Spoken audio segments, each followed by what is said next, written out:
यह आ रही है कि बीएड छात्रों के लिए बीपीएससी चेयरमैन का बयान सामने आया है। अतुल प्रसाद ने कहा है कि बीएड अभ्यर्थी परीक्षा दे सकते हैं और बीपीएससी चेयरमैन सिलेक्शन योग्यता डॉक्यूमेंट वेरिफिकेशन के समय होगी, ये चेयरमैन ने कहा है। और हमारे साथ बिहार से शिव पूजन जुड़े हुए हैं। शिव पूजन, देखिए इस वक्त ये बड़ी खबर हमने अपने दर्शकों को बताई। बीपीएससी चेयरमैन ने एक बड़ा बयान दिया है। उन्होंने कहा है कि बीएड अभ्यर्थी परीक्षा दे सकते हैं, सिलेक्शन योग्यता डॉक्यूमेंट्स वेरिफिकेशन के वक्त होगा। तो जब आपका वेरिफिकेशन होगा, सिलेक्शन के दौरान आपके जो डॉक्यूमेंट्स होंगे उन्हें वेरीफाई किया जाएगा। एनसीटीई गाइडलाइंस के अनुसार सिलेक्शन लिस्ट बनेगी, ये भी उन्होंने आश्वासन दिया है। वहां पर आपके साथ जो छात्र हैं उनसे प्रतिक्रिया। जाहिर तौर पर यह सवाल मैं यहाँ पर जो खड़े छात्र हैं, जो तमाम शिक्षक अभ्यर्थी हैं, उन्हीं से करना चाहेंगे। एक एग्ज़ाम का भी डेट निकल गया है, लोगों ने फॉर्म भी भर दिया है, लाखों की संख्या में बम्पर बहाली बिहार में निकली है। एक आश्वासन दिया जा रहा है कि आप जो है आराम से जाइए, परीक्षा दीजिए और बाद में फिर जो सर्टिफिकेट्स वगैरह उसको वेरीफाई किया जाएगा। किस तरीके से देखेंगे इसको? जहाँ तक आज बीपीएससी चेयरमैन अतुल प्रसाद जी का कहना हुआ कि एग्ज़ाम समय पर होगी, इसमें जब सुप्रीम कोर्ट का आदेश है बीएड वाले का नहीं होगा, ये तो हमारी बिहार सरकार और शिक्षा मंत्री का जो भी है, इसे हम लोग का लाइफ बर्बाद करने के लिए पूरा तुल दिए हुए हैं। ये इस तरह की सूचना से तो हम बेतुका बयान दे रहे हैं। अतुल प्रसाद जी बोले कि आज एग्ज़ाम आप लोग दीजिए, परिणाम की फल की मतलब चिंता मत कीजिए। एग्ज़ाम दीजिए, फल की चिंता मत कीजिए, नहीं मिलने वाला। बयान का तात्पर्य यही है। हाँ, ये तो यही कहना हुआ ना कि आप लोग एग्जाम दीजिए, बाद में आपका क्या होगा ये आप लोग जानिए, हम इसमें कुछ भागीदारी। जितने लोग हैं सबने बीएड कर रखा है, आप लोगों ने भी बीएड कर रखा है? हाँ हाँ, बीएड किया हुआ है। कितना खर्च हुआ था बीएड करने में? अभी तो हम लोग सरकारी गवर्नमेंट कॉलेज से थे, लेकिन उसका तो देखा नहीं जाएगा क्योंकि बाहर रहने में समय का खर्च, पढ़ाई का खर्च। 2.5 लाख रुपए अमूमन एक कोर्स पे इतना खर्च होता है। आपको लगता है कि वो जो खर्च हुआ बीएड की पढ़ाई के लिए वो ज़ाया चला गया? जी सर, ये आज की जो परिस्थिति है उससे तो साफ है कि बीएड में जो मेरा 2 साल बर्बाद हुआ, सीटेट करने में 1 साल बर्बाद हुआ, 3 लाख रुपया ये सब पानी में चला गया। तो बहुत ज्यादा निराशा है। देखिए बिहार में जो तमाम छात्र हैं, मनोहर का एक बार फिर से रुख करेंगे, हमारे साथ राजस्थान से जुड़े हुए हैं। क्या कहना है वहां पर छात्रों का? यही निराशा का भाव राजस्थान में भी नजर आ रहा है और वैसी ही तस्वीरें हमारे पास, तस्वीरें और बयान और बातें और प्रतिक्रिया लखनऊ से यानी उत्तर प्रदेश से भी आ रही है। मनोहर। जी बिल्कुल, देखिए जिस तरीके से जो प्रतिक्रियाएं देश भर से आ रही है और यूथ जिस तरीके से इस फैसले को लेकर के बड़ा चिंतित है और जिस तरीके से बड़ा एक जो संख्या है जो इस फैसले से प्रभावित जो स्टूडेंट्स हैं उनका जो करियर है उस चिंता का विषय बन चुका है। लेकिन कुछ स्टूडेंट्स हैं वो इस बारे में क्या सोचते हैं उन पर बात करेंगे। भाई साहब, आप करना चाहेंगे?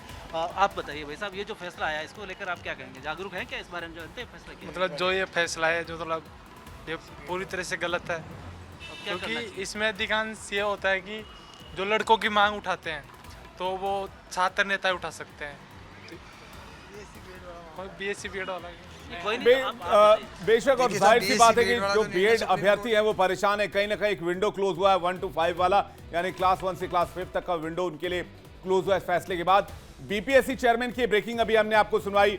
बीपीएससी चेयरमैन क्या कहना चाहते हैं ये तो स्पष्ट नहीं हो पा रहा है, लेकिन कई उम्मीदवारों ने तो कह दिया है कि आप जो कुछ कहना चाहते हैं साफ साफ कहें। जाहिर सी बात है बिहार सरकार को इस मामले में अपना रुख स्पष्ट करना चाहिए और बाकी सरकारों को भी। एक बार आयोग और इससे संबंधित विभाग को सोचना चाहिए कि उनकी मेंटल स्टेबिलिटी पे क्या असर पड़ता होगा। बहुत दिक्कत आएगी आगे, कोई अस्पष्टता नहीं है। ज्वाइनिंग में हो सके रिजल्ट में दिक्कत आ जाए, ज्वाइनिंग में कहीं ना कहीं से तो दिक्कत आएगी। अब इसमें सुप्रीम कोर्ट के डिसीजन को कोई क्या कह सकता है? हम लोग तो सुप्रीम कोर्ट का डिसीजन जैसा है सबको मानना पड़ेगा। अब इसमें स्पष्टीकरण करना चाहिए, हम तो यही कहेंगे। तो सब यही कह रहे हैं कि छात्रों को मौका मिलना चाहिए। पटना चलते हैं शिवपूजन के पास। शिवपूजन, छात्र आगे क्या करेंगे, इनसे भी बात कीजिए। आगे की उनकी रणनीति क्या होगी? बिल्कुल, ये सवाल मैं सीधे छात्रों से करना चाहता हूँ। और सवाल ये उठता है कि खर्च तो हो गया, वक्त तो आप लोगों ने लगा दिया, बीएड भी कर लिया, डिग्री भी हासिल की, उम्मीद पे थोड़ा सा पानी फिरा है। आगे की रणनीति क्या होगी, आगे क्या करेंगे अब आप? देखिए, हम लोग के पास अभी क्या करें क्या नहीं करें, किंग कर्तव्य भी बिल्कुल किंग वक्त से इंतजार था कि वैकेंसी बम्पर आई है, शायद कुछ गुंजाइश होगी इस बार, लेकिन अब लग रहा है कि सब पे पानी फिर गया।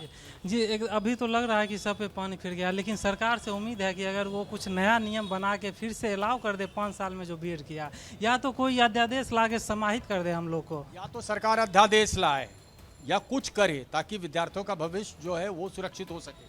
बिल्कुल सरकार को इस पे ध्यान देना चाहिए कि अगर हम बीएड किए, अरे 2 साल का बीएड होता है, 2 साल का डीएलएड होता है, अगर प्राइमरी में पहले से अलाउ नहीं होता बीएड तो हम लोग क्या करते, डीएलएड ही कर लेते, बीएड की जगह डीएलएड कर लेते ताकि हम ज्यादा है क्यों नहीं देखिए हम कर लेते। अपनी बात कह रहे हैं छात्र। एक बार फिर से लखनऊ चलते हैं तुषार के पास। तुषार, वहां के छात्रों से भी आप बात कीजिए, क्या अब आगे का रास्ता क्या होगा, क्या रुख अपनाएंगे अब छात्र इसके आगे, ये बताइए, छात्रों से बात कीजिए।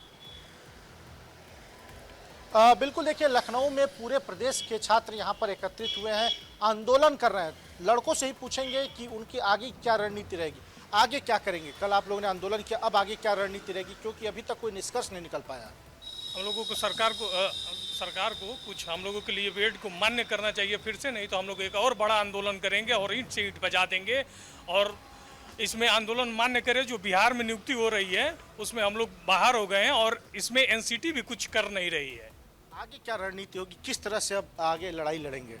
लड़ाई हम लोग ऐसे लड़ेंगे, पूरे प्रदेश के लड़के सबको इकट्ठा करके सरकार आंदोलन किया जाएगा और सरकार से निवेदन है कि कुछ न कुछ उस पर एक उपचार सोल्यूशन निकाल के हस्तक्षेप। तो लखनऊ से भी छात्र कह रहे हैं तुषार कि छात्र ये साफ तौर पर कह रहे हैं सरकार समाधान निकाले, नहीं तो छात्र आंदोलन करने पर मजबूर होंगे। मनोहर के पास चलते हैं, राजस्थान जयपुर, और उनसे जानते हैं कि वहां के छात्र आगे की क्या रणनीति बना रहे हैं। मनोहर। हाँ बिल्कुल, देखिए जिस तरीके से जो फैसला है उस फैसले का जो स्टूडेंट्स है उसमें काफ़ी चिंता है और वो सब लोग ये कह रहे हैं कि कई तरीके से यहाँ पर जो भर्तियाँ हैं वो अटक जाती थी, जो अब एक सुप्रीम कोर्ट का पेच और अड़ गया है तो हमारे लिए चैलेंज बढ़ता जा रहा है। चूँकि जिस तरीके से एक तो सरकारें टाइम पर जो एग्ज़ाम नहीं करवाती है, फिर जो है कोर्ट में फंस जाती है भर्तियाँ, और इस तरीके से हमारा जो करियर है काफ़ी सालों तक लटका रहता है और हम जिस दिशा में काम करना चाह रहे हैं, टीचर बनना चाह रहे हैं, वो समय तक नहीं रह पाते हैं, कई ओवर एज हो जाते हैं। तो भाई साहब एक हमारे साथ है, वो जिक्र कर रहे थे कि भाई साहब आप जो कह रहे थे कि ये लंबे समय तक प्रक्रिया चलती है उससे काफ़ी नुकसान होता है, क्या किस तरीके से? आप सोचिए हम ग्रामीण परिवेश से आते हैं और हम यहाँ जयपुर शहर में रह रहे हैं, हम कमरा लेके रहते हैं पहली बात, तो फिर कोचिंग करते हैं। तो हमारे परिवार में वैसे हम जैसे मान लीजिए कि फसल उगाते हैं, उगाने के बाद में फिर वो उसको काटते हैं, फिर उसको बेचने जाते हैं, फिर पैसा आता है, फिर हम करते हैं। तो हम मेहनत कर रहे हैं, फसल की तरह मेहनत कर रहे हैं हम यहाँ पर। मेहनत करने के बाद में रिजल्ट नेगेटिव आता है तो कहीं ना कहीं हमारे घर वालों को निराशा होती है और हम जैसे फिर युवा ऐसा कदम उठा लेते हैं कि सरकार सोचती है कि भाई तुमने आत्महत्या क्योंकि आत्महत्या करने में मजबूर करना पड़ता था, वो आत्महत्या होने पर मजबूर हो जाते हैं हम, क्योंकि हमारे जब कोई तैयारी करते हैं उसका रिजल्ट पॉजिटिव नहीं निकलता है, भर्ती होती है तो वो 5-5 साल 6-6 साल कोर्ट के अंदर घसीटा जाता है उस भर्ती को, घसीटने के बाद फिर कोई रिजल्ट आता है तो फिर वो नेगेटिव जाता है। कोई अपने चाचा बाबा जो मंत्री होते हैं उनके भतीजे परिवार के लग जाते हैं और जो मेहनत करते हैं वो बेचारे कहीं ना कहीं दर किनारे घूमते, अपराधी कोई अपराधी बन जाता है, कोई बेचारा आत्महत्या करने में मजबूर होता है, कोई ट्रेन का कूदने मजबूर हो जाता है। तो कहीं ना कहीं ये जो सुप्रीम कोर्ट का जो अध्यादेश हमारे पे जो थोपा गया है इसको वापस लेना चाहिए और सरकारों को भी सोचना चाहिए कि छात्र अपने हित की बात कर रहे हैं। मनोहर आपका बहुत बहुत शुक्रिया, तुषार आपका भी बहुत बहुत शुक्रिया और शिवपूजन आपका भी बहुत बहुत शुक्रिया हमारे पास छात्रों की आवाज पहुंचाने के लिए। और छात्र जो मांग कर रहे हैं उनकी जो लड़ाई है वो हमने दर्शकों के सामने रखी। हमने आपको बीएड का पक्ष भी दिखाया, बीटीसी का भी पक्ष दिखाया। जाहिर सी बात है दोनों की अपनी अपनी दलीलें हैं, लेकिन आज के जो हालात हैं इसके पीछे राज्य सरकारों की नीतियां भी कम जिम्मेदार नहीं है। बिल्कुल, क्योंकि बार बार शिक्षक भर्ती को लेकर नियम बदले जाते हैं और हर राज्य सरकार अपने हिसाब से नियम लागू करती है। एक छोटा सा ब्रेक यहां लेते हैं, फौरन लौटेंगे, आप बने रहिए हमारे साथ।